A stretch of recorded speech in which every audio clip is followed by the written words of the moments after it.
Problem ছিল, যে কারণের জন্য ফেসবুক প্রায় 40 মিনিট মতো স্থগিত ছিল। এবং ফেসবুকে অনেক ব্যক্তি অনেকজন চেষ্টা করেছিল ঢোকার, কিন্তু সেখানেও ঢুকতে পারেনি। অনেকজন অনেক রকম গুজব ছড়াচ্ছিল যে ফেসবুক হ্যাক হয়ে গেছে, এই সমস্ত অনেক রকম প্রবলেমের কথা তারা বলছিল। তবে আপনারা কোনো চিন্তা করবেন না, অ্যাকচুয়ালি একটা টেকনিক্যাল প্রবলেমের কারণে এই প্রবলেমটা হয়েছিল।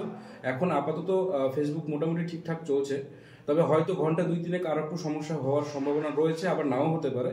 সেটা নিয়ে কোনো প্রবলেম নেই।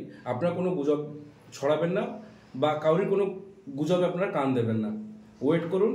আপাতত ফেসবুক ঠিকঠাক রয়েছে, আপনারা অবশ্যই চালাতে পারেন। আর আমাদের অবশ্যই এইচপি নিউজ চ্যানেলটিকে অবশ্যই ফলো করে সঙ্গে থাকুন এবং এই ভিডিওটা সবার সঙ্গে শেয়ার করে দিন, যাতে আরও সমস্ত পাবলিকরা এই বিষয়টা জানতে পারে এবং তারা একদম সম্পূর্ণ ভালোভাবে জানে এই বিষয়টা তাদের কাছে পৌঁছায়।